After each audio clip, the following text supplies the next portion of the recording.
Praise the Lord सबको, जय मसीह की। है उसी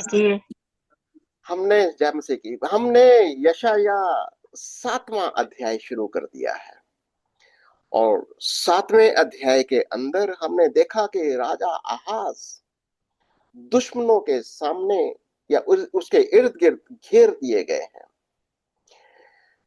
उत्तरी राज्य जिसको इजराइल कहा जाता है, उसका उत्तरी दक्षिणी राज्य जो कि यहूदा है, और उसने आराम का राजा है, उसके साथ रसीन, जिसका आराम का राजा रसीन है, उसको साथ में लेकर उसके ऊपर आक्रमण कर दिया। पर लेकिन यहूदा का राजा घबरा गया, लोग घबरा गए। ठीक है। अब उसको दर्शन किसने दिया? किसने दर्शन दिया उसको? यहोवा ने। क्यों? यहोवा ने यहूदा, हाँ जी, वो डर गया था ना कि जो लड़ाई शुरू होगी, घबरा गए, ये लोग घबरा गए। पर लेकिन उनको बचाया किसने? यहोवा ने। यहोवा ने ही बचाया। तो हम थोड़ा इसके ऊपर डिस्कस करेंगे कि हमने यहोवा ने आहाज को दर्शन दिया है, इसके ऊपर मनन करेंगे थोड़ा सा कि क्या दर्शन दिया। ठीक है। दूसरा दिन, आ, क्या लिखता है दूसरा दिन, और 10 से 17 आयत को पढ़ते हैं। 10 से 17 आयतें, 7वां अध्याय 10 से 17 आयतें पढ़ते हैं। 10 का 17 में दिया है। सात का सात सात का 10 से 17। सात 7 अध्याय का 10 से पढ़ रही हूँ। और ऊपर से इसका इम्मानुएल का चिन्ह। फिर यहोवा ने आहाज से कहा, अपने परमेश्वर यहोवा की कोई चिन्ह मांग, चाहे वह गहरे स्थान का हो या ऊपर आसमान का हो। आहाज ने कहा, मैं नहीं मांगने का, और मैं यहोवा की परीक्षा नहीं करूंगा। तब उसने कहा, हे दाऊद के घराने सुनो, क्या तुम मनुष्यों को उकता देना छोटी बात समझकर अब मेरे परमेश्वर को भी उकता दोगे? इस कारण प्रभु आप ही तुमको एक चिन्ह देगा। सुनो, एक कुंवारी गर्भवती होगी और पुत्र जनेगी, और उसका नाम इम्मानुएल रखेगी। और जब तक वह बुरे और त्यागना और भले को ग्रहण करना न जाने, तब तक वह मक्खन और मधु खाएगा, क्योंकि उससे पहले कि वह लड़का बुरे को त्यागना और भले को ग्रहण करना जाने, वह उस देश जिसको दोनों राजाओं से तू घबरा रहा है निर्जन हो जाएगा। यहोवा तुझ पर, तेरी प्रजा पर और तेरे पिता के घराने पर ऐसे दिनों को ले आएगा कि अब जब से अप्रैम यहूदा से अलग हो गया, तब से वैसे दिन कभी नहीं आए, अर्थात असुर के राजा के दिन। बस ठीक है। तो यहाँ पे आपके थ्रू कुछ क्वेश्चन आंसर करते हैं अभी हम, तो आपको कुछ आइडिया लगेगा कि अगर आपने निशान लगाने हैं तो लगा लीजिए। जैसे निशान लगाते हैं हम, कई चिन्ह है, चिन्ह हमने कल इसको डिस्कस कर लिया था कि चिन्ह के ऊपर निशान लगाना। किसने चिन्ह दिया था? किसने बोला था? यहोवा पर। बोला था इसको चिन्ह को एक चिन्ह मान। ठीक है। असीरिया के ऊपर भी देखा, हमने देखेंगे कि असीरिया कहां पर है, कल हमने देख लिया था। इसको किसने घेर लिया था?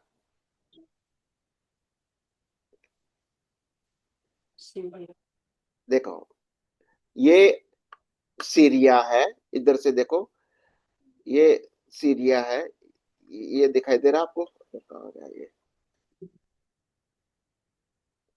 ये आराम का राजा, ये आराम का राजा रसीम हमने देखा था। ठीक है। और इजराइल उत्तरी राज्य, ये इसका राजा कौन था? पेके। ठीक है।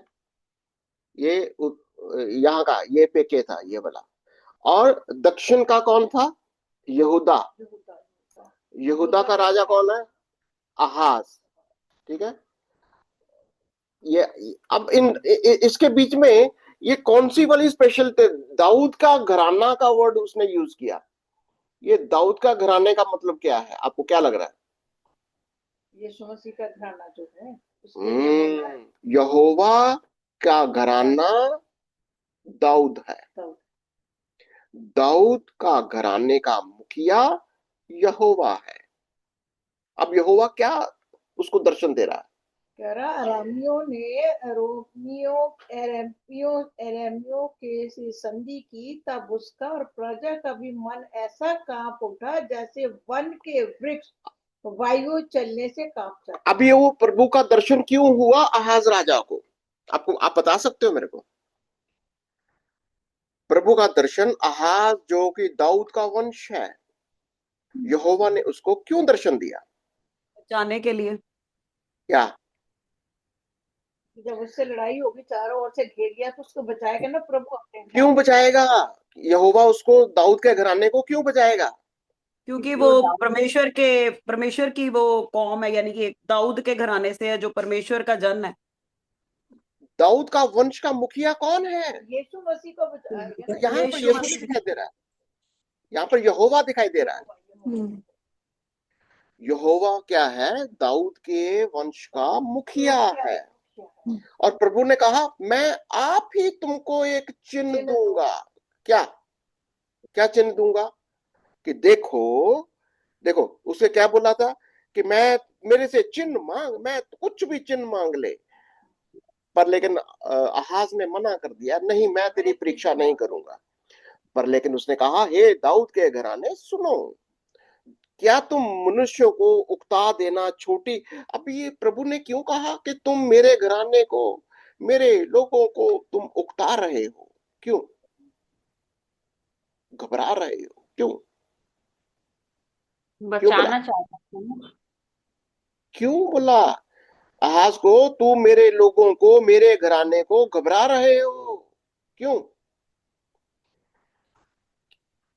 नहीं आया? होगा।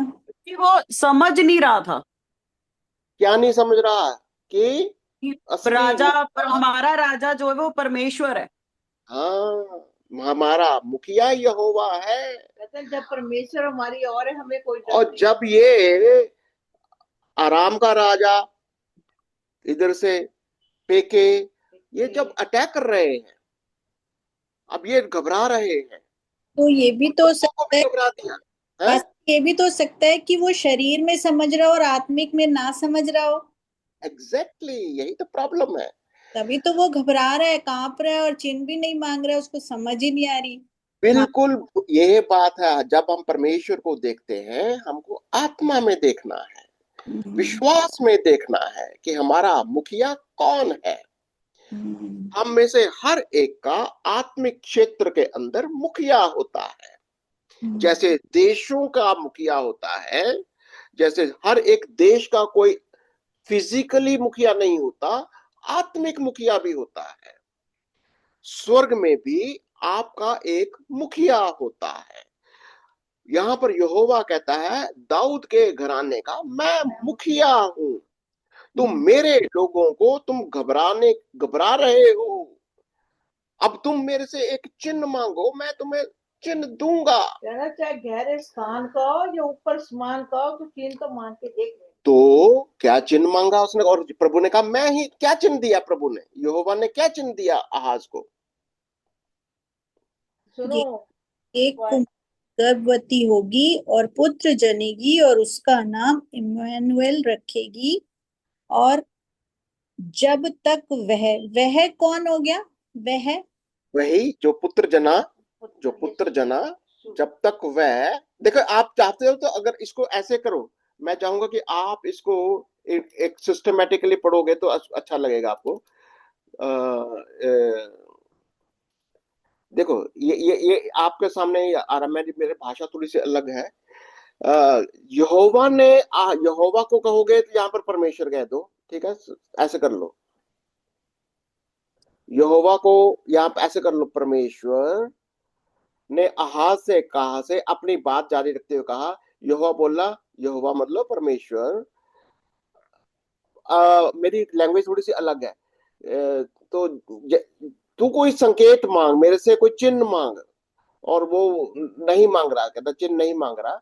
पर आहाज ने कहा कोई चिन्ह की जरूरत नहीं मांगूंगा मैं, पर यहोवा ने कि मैं परीक्षा नहीं करूंगा, ठीक है।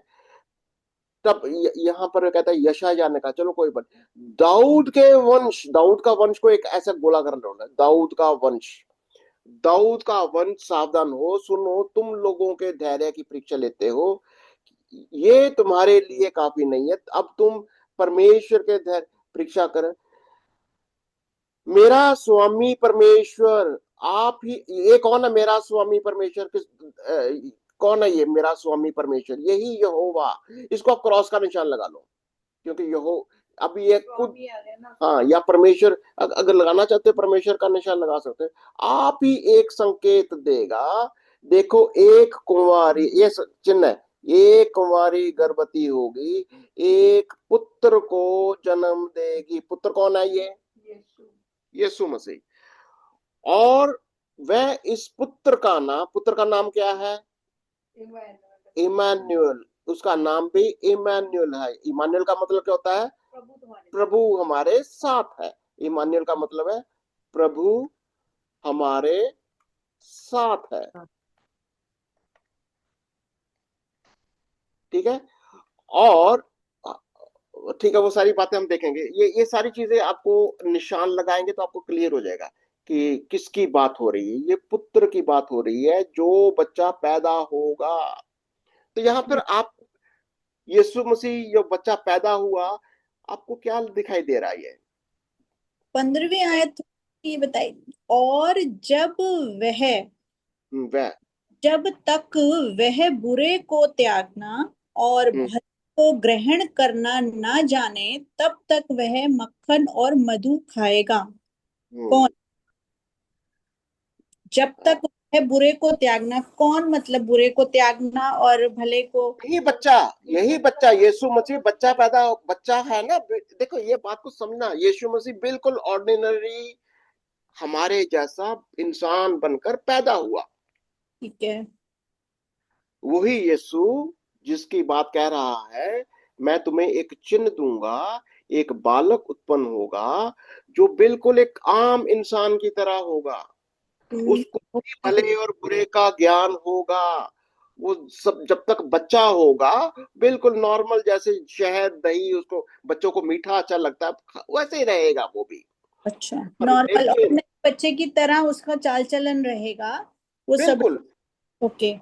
बिल्कुल यीशु मसीह भी बच्चा था, बच्चे की तरह पैदा हुआ, पर लेकिन कुंवारी से पैदा हुआ, ठीक है। अच्छा, और ये कह रहे जब तक वह, मतलब जब तक उसका समय नहीं आता, समय को दर्शा।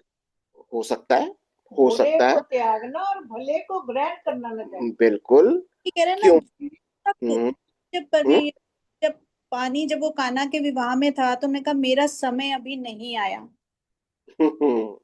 तो शायद समय की बात हो रही है कि उनका। बिल्कुल अलग अलग समय पर उसकी डेवलपमेंट होती जा रही है। एक समय है उसका बालक होने का, एक समय है उसकी सेवकाई में आना है, एक समय है उसको क्रूस पर जाना है। वो सारे समय है उसके अलग अलग। तो ये एक पास्टर जी समय है, हमसे भी, ये हमसे भी तो रिलेट करता है ना, कि हम जैसे जैसे बढ़ते जाते हैं बिल्कुल परमेश्वर के वचन में। हम भी एक इंसान की तरह पैदा होते हैं। हमारा भी एक समय आता है जब हमारा नया जन्म होता है। हमारा भी समय होता है जब हम भले और बुरे को ज्ञान को छोड़कर, ये बुराई को छोड़कर हम यीशु मसीह को अपने अंदर ग्रहण कर लेते हैं। इसी बालक को, इसी इमानुएल को हम अपने अंदर ले लेते हैं। उसी को नया जन्म कहते हैं। 16 में कह रहा है ना, क्योंकि उससे पहले कि वे लड़का बुरे को त्यागना और भले को ग्रहण करना जाने, वह देश जिसके दोनों राजाओं से तू घबरा रहा है निर्जन हो जाएगा। ठीक है, इससे पहले कि वह लड़का त्यागना और भले के ग्रहण करना जाने, वह देश जिसके दोनों राज्यों से तू घबरा रहा है, वो निर्जन प्रदेश हो जाएगा। जब तक तू जानेगा, ये ज्ञान जब तक तेरे पास आएगा, ये सोच जब तक ग्रहण कर लेगा, ये उत्तरी राज्य और ये सीरिया दोनों निर्जन प्रदेश हो जाएंगे, बिल्कुल गुलामी में चले जाएंगे। ये दर्शन दे रहा है उसको कि ये सब गुलामी में चले जाएंगे। हमने देखा था ना पिछली बार, कल 65 साल के बाद ये गुलामी में चले जाएंगे। यहोवा तुझ पर ऐसी, तेरी प्रजा पर और तेरे पिता के घराने पर ऐसे दिनों को लाएगा। 17वीं आयत को पढ़िए जरा, वर्स 17। यहोवा तुझ पर, तेरी प्रजा पर और तेरे पिता के घराने पर ऐसे दिनों को ले आएगा कि जब से एप्रैम यहूदा से अलग हो गया, तब से वैसे दिन कभी नहीं आए, अर्थात अश्शूर के राजा के दिन। अब ये हम्म, राजा को ही बोल रहा है। हाँ, तो यानी कि क्या कह रहा है वो कि कैसा दिन आएगा वो, कि अप्रैम, जब से अप्रैम यहूदा से अलग हो गया है तब से वैसे दिन कभी नहीं आए, अभी तक इनके साथ नहीं हुआ। पर लेकिन जब अर्थात अश्शूर के राजा के दिन, ये उत्तरी राज्य अश्शूर का गुलाम हो। अभी आपको मैं अश्शूर की एक पिक्चर दिखाना चाहता हूँ कि अश्शूर असल में क्या है। अभी आप ये तस्वीर दिखाई दे रही है, ये अश्शूर है, असीरिया, ये असीरिया है। आप इसको दिखाई दे रहा है? अभी नहीं, नहीं दिखा। ये स्क्रीन वो नहीं शेयर किया आपने। ये देखो यहाँ पर, ये आपको यहाँ पर देखो जेरूसलम है, ठीक है, दिखाई दे रहा है? नहीं अभी नहीं आया, पिक्चर नहीं आई तो। ओहो, शेयर करना था।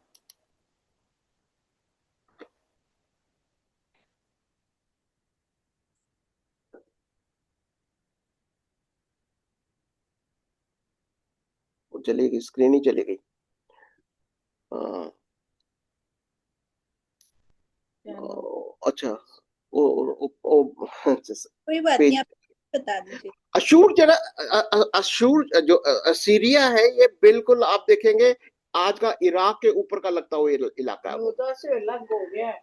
वो असीरिया, सीरिया क्या है, जो बिल्कुल उत्तर की ओर, इजराइल के बिल्कुल उत्तर ऊपर, आज भी देखते हो ना इस सीरिया की बड़ी खबरें आती हैं। वो सीरिया है जिसको जिसको आराम है, आराम का राजा बोलते हैं, वो वाली बात है। तो वो कहता कि ये सारे के सारे असीरिया के गुलामी में चले जाएंगे। ये दर्शन दे रहा है, वो गवाही दे रहा है, ठीक है। और ये असीरिया की वो बातें क्या कह रहा है, कैसे असीरिया के गुलामी में कैसे आएंगे, असीरिया के लोग कैसे आएंगे, मक्खियों की तरह आ जाएंगे। कैसे, जो हमने कल भी उसके ऊपर मनन किया था, जो मिस्र की नदियों के सिरों पर रहते जो हाँ, उस समय यहोवा उन मक्खियों को जो मिस्र की नदियों के सिरों पर बहती हैं, उन सब मधुमक्खियों को अशूर के देश में रहती हैं, सीटी बजाकर बुलाएगा। क्या समझ में आता आपको, कैसा यहोवा ये इन सबको अशूर के राज्य के उसके अधीनता में डाल देगा। कैसा यहोवा राजा है ये, कुछ समझ में आया? जो वो चाहे वो कर सकता है। सारे संसार के राजाओं को वो ही कंट्रोल करता है, बुद्धि समझ ज्ञान। न्याय चाहे वो मिस्र का राजा हो, चाहे वो अश्शूर का राजा हो, चाहे वो आराम का हो, वो राजाओं का राजा है यीशु मसीह। यहोवा, उसमें यहोवा दिखाई दे रहा है, वो राजाओं का राजा है। और ये वही कहता है, मैं दाऊद के घराने का मुखिया हूं। तुमको पता होना चाहिए कि तुम्हारा घर का मुखिया कौन है, और अगर तुम ये विश्वास नहीं करते तो तुम नाश हो जाओगे। यही तो उसको कहा कि तुम इस बात को विश्वास करो कि तुम कौन हो। और एप्लीकेशन क्या है, आपको आज क्या लगता है, आज हमको इस विश्वास को अपने ऊपर कैसे ग्रहण करना है? हमारा फिजिकल नहीं बल्कि स्पिरिचुअली राजा कौन है? सेनाओं का यहोवा कौन है? यीशु मसीह। यीशु मसीह सेनाओं का यहोवा है वो। यानी सारे पृथ्वी के जितने भी लोग हैं, सारे मानव जाति को क्रिएटर वो ही है। जिसने उस पर विश्वास किया उसको अपने घराने में ले लेता है, दाऊद के घराने में ले लेता है वो। और जो नहीं आना चाहते वो अपने अपने घराने में अपने अपने आत्मिक जो भी उनके लीडरशिप है, देखो जैसे फिजिकल लीडरशिप होती है, राजा लोग होते हैं, देश होते हैं, डोमिनियंस होती हैं, वैसे ही स्पिरिचुअली देयर आर डोमिनियंस। आत्मिक भी एक सेना है। जैसे स्वर्ग में यीशु जब तक शरीर में नहीं आया था, वो था क्या? यस, वो था, वो यहोवा। वही तो आहाज को दर्शन देता है, सारे नबियों को दर्शन देता है, और वही कहता है उसको, मैं ही तुमको एक दर्शन एक चिन्ह देता हूं, मैं ही एक बालक होकर इस संसार में आऊंगा, मैं ही एक कुंवारी से जन्म लूंगा, और मैं ही एक बालक की तरह आऊंगा, और वो ऐसे ऐसे उसका जीवन होगा, और ऐसे ऐसे उसका। देखिए ये यीशु मसीह के बारे में समझना बहुत जरूरी है। कितनी गहरी बात है ये, कितनी गहरी बात है ये कि एक बच्चा पहले दर्शन में, एक परमेश्वर दर्शन में, फिर वो बच्चे में आत्मिक में कितनी चीजों में होकर हमें हर तरफ से समझा रहा है। ये एक बहुत गहरी बात नहीं है ये कि बहुत ज्यादा, बहुत ज्यादा, बहुत जरूरी है कि ये आज हमको यीशु मसीह को क्या समझना। यीशु ने कहा, देखो जब भी हम परमेश्वर की सृष्टि को देखते हैं, हर एक इंसान को उसने कहा अपने जैसा बनाया, अपने स्वरूप में बनाया। उसी यहोवा जो कि अब उस समय अपने उसको अपने रूप के अंदर बनाया, समझाया कि तुम मेरी नस्ल हो, तुम मेरा मेरा वंश हो। पर जब हम उसको विश्वास नहीं करते, हम उसके वंश से हम अलग हो जाते हैं, उसके वंश से अलग हो जाते हैं। हम उसके कायदों से, उसके नियमों से, उसके जो भी वो सिखाता है, हम उसका पालन नहीं करते। हाँ बोलिए। सब बातों से फिर हम वो अलग हो जाते हैं, क्योंकि हम उस एक बिंदु को ही नहीं समझ पा रहे, एक पॉइंट को नहीं समझ पा रहे, और उसी के पीछे पूरी कहानी है, उसी के पीछे पूरा हमारा पूरा सब कुछ है, पूरा हम्म। है, और हम उसी में फिर लटपट लटपट होते रहते हैं और भटक और जाते हैं। जैसे ही हम उसके घराने से बाहर आ जाते हैं, हम्म, हम उसका विरोधी बन जाते हैं, हम उसका विरोध करते हैं, फिर प्रभु का दंड आता है। फिर वो कहीं ना कहीं डंडे मार मार के, दंड देकर वो हमको याद दिलाता है, समझाता है, तुम्हारा मुखिया मैं हूं, विश्वास करो। कभी वो चंगाई देता है, कभी वो आपको छुड़ाता है पाप और पाप की शक्तियों से, शैतान की शक्तियों से वो आपको बचाता है। पर लेकिन अगर जान बूझ कर आपको संसार और अजगर की सेना में जाना है, संसार के राज्यों में जाना है, संसार के घराने में जाना है, फिर मर्जी प्रभु कहता तुम्हारी है। और ये बातें हमको समझना है। आज हम इसको यही खत्म करेंगे, और मैं चाहूंगा कि आपके माइंड में जो भी सवाल आता है, जो भी क्वेश्चन आते हैं, जो आपने यशायाह का 7वां अध्याय पढ़ा है, इसके अंदर कुछ भी आपका क्वेश्चन है, प्लीज कमेंट्स में जरूर लिखिए। और मैं चाहूंगा कि आप इसको सिर्फ पढ़ना ही नहीं है या सुनना ही नहीं है, इसको समझकर दूसरों को भी बताइए कि यीशु मसीह के जन्म का मतलब क्या है। अहाज को ये क्या कहा कि ये चिन्ह मैं तुम्हें दूंगा, यहोवा खुद कहता मैं खुद ये चिन्ह दूंगा, एक बालक जन्म लेगा, और वो यीशु मसीह है जो इंसान बनकर इस सृष्टि में पैदा हुआ, जिसको हम क्रिसमस कहते हैं। क्रिसमस का मतलब यीशु मसीह हमारे साथ आया इस संसार में ईश्वर बन के, ताकि हम भी उसके जैसे पुत्र और पुत्रियां, हम भी ईश्वर बन जाएं। यूहन्ना 10 और उसकी 34-35 आयत। क्या तुम नहीं जानते कि तुम भी ईश्वर हो? क्योंकि अगर तुम ये विश्वास कर लो कि यीशु परमेश्वर का पुत्र है। और हम आपके लिए प्रार्थना भी करेंगे। जो आपका प्रार्थना का विषय होगा आप जरूर बताइए हमें। परमेश्वर, धन्यवाद पिता, धन्यवाद मेरे प्यारे खुदा, मेरे सच्चे परमेश्वर, मेरे जिंदा खुदा, धन्यवाद करती प्यारे पिता। आपकी इतने बड़ी बड़ी बातें, इतनी गहरी बातें प्रभु आपने हमें बताई प्रभु। सच में प्रभु हम धन्य हैं कि हम सुन पा रहे हैं।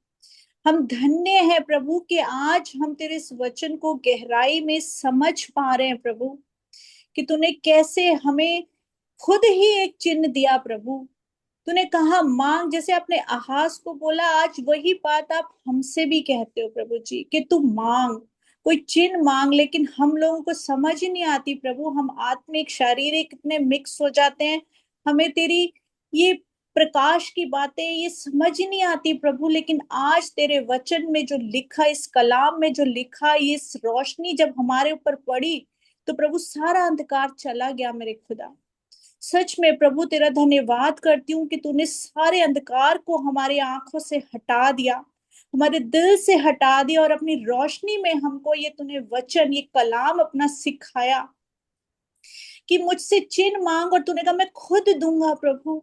तो इतना प्रेम करता है, इतना प्रेम करता है प्रभु कि तूने कहा कि मैं खुद तुम्हारे लिए बलिदान हो जाऊंगा, खुद तुम्हें छुड़ाऊंगा। तू मांग तो सही, तू मुझ पर विश्वास तो कर मेरे खुदा। मेरे खुदा, हमसे जो गलती हुई प्रभु, जो हमने विश्वास नहीं किया था प्रभु जी, उसके लिए हमें माफ कर दे मेरे खुदा, माफ कर दे मेरे खुदा। लेकिन आज हम पूरी रीति से आप पर विश्वास करते हैं मेरे खुदा कि आप हमारे परमेश्वर हैं, आप हमारे जिंदा खुदा हैं, आप हमारे राजाओं के राजा हैं, आप हमारे प्रभुओं के प्रभु हैं, इस जीवन के मालिक आप हैं प्रभु जी। धन्यवाद करते प्रभु, हम पूरी रीति से अपने आप को सरेंडर करते खुदा। तू जैसा चाहता है प्रभु, जैसी तेरी मर्जी प्रभु, तू हमें चला, हमारे अंदर रहकर तू वो काम कर जो तू करना चाहता है प्रभु। आज आज हम अपने आप को पूरी तरह से सिर से लेकर पैर तक तेरे हाथों में अपने आप को देते हैं प्रभु। हमारी उंगली को पकड़ और चला, हमारी सोच को वैसे चला जैसे तू चाहता है, हमारे कान, हमारी बोली, हमारे हाथ पैर, हर अंग प्रभु तेरा कहना माने, तेरी आज्ञा पे चले प्रभु, जैसा तू चाहता है। तू कहे कि रुक तो हम रुके, तू कहे चल तो हम चले, तू कहे सुनो तो हम सुने, तू कहे बोल तो हम बोले प्रभु जी। आज हमारा एक एक अंग तुझे सरेंडर करते प्रभु, तेरी मर्जी, तेरी रजा हो हमारे अंदर प्रभु, हमारी नहीं मेरे खुदा। मेरे यीशु राजा, जिस वचन ने प्रभु जी हिला दिया प्रभु और फिर से बताया कि तुम मेरे हो, तुम मेरे हो। हाँ मेरे खुदा, हम आपके हैं और आप हमारे हैं प्रभु जी। धन्यवाद करते प्रभु तेरे इन महान वचनों के लिए, तेरे जीवित वचन के लिए जिसने आज हमें जीवित कर दिया प्रभु। सच में मेरे खुदा, मैं धन्यवाद करती प्रभु जी, मैं धन्यवाद देती आपका प्रभु जी कि पास्टर जी के थ्रू प्रभु आपने आज ये वचन का खुलासा किया प्रभु, अपनी पवित्र आत्मा के द्वारा आज हमको ये और पवित्र करा प्रभु जी, और शुद्ध किया, अपने लहू से धोकर साफ किया प्रभु जी। मेरे खुदा, मैं धन्यवाद करती हूँ, धन्यवाद करती प्रभु जी। पास्टर जी को और आंटी को और आशीष दो प्रभु, और उनको अच्छा बल दो, ताकत दो प्रभु कि तेरे कलाम को हमें और समझा सके, औरों के लिए भी प्रभु आशीष का कारण बन सके प्रभु जी, और हमें भी आशीषित कर प्रभु कि हम भी औरों को तेरा एक कलाम सुना सके, उनको भी हम बता सके प्रभु जी। धन्यवाद करते मेरे खुदा इस समय के लिए, पूरे जितने भी ग्रुप में भाई बहन जुड़े उन सब के लिए प्रभु जी, जिन्होंने समय निकाला प्रभु जी आपको सुनने के लिए, आपके साथ टाइम व्यतीत करने के लिए प्रभु जी। इन सबके घरानों को छू, बच्चों को छू, पूरे पूरे तमाम बरकतों से भर दे मेरे खुदा। जो लोग नहीं आ पाए उनको भी हम याद करते प्रभु जी, तेरी पवित्र आत्मा उनको भी सुरक्षित रखे प्रभु जी, उन्हें भी अपनी बरकतों से भर मेरे खुदा। और जितने यूट्यूबर्स सुनेंगे प्रभु जी और सुन रहे होंगे प्रभु जी, उन सबको भी तेरे पवित्र लहू में छुपाते हैं प्रभु जी। उनकी आंखों को भी तू खोल प्रभु जी, जैसे तूने हमारी आंखों को खोला प्रभु जी। तेरा जीवित वचन उनके जीवनों को भी जीवित कर दे, उनके मरे हुए शरीरों को, मरे हुए अंगों को जीवित कर दे, उनकी मरी हुई आत्माओं को तो जीवित कर दे मेरे खुदा। तेरा वचन ऐसा दो धारी तेज तलवार है प्रभु जी। मेरे खुदा, तेरा वचन कभी खाली नहीं लौटता प्रभु जी, वो अपना काम करके लौटता है मेरे खुदा। हम धन्यवाद करते मेरे प्यारे परमेश्वर, धन्यवाद। सारी आदर महिमा आपको देते हैं प्रभु जी, और सारी प्रार्थना यीशु आपके प्यारे मीठे और जीवित नाम में मांगते हैं, सुने और ग्रहण करें। आमीन। आमीन एंड आमीन। प्रभु आपको बहुत आशीष दे, बरकत दे। God bless you.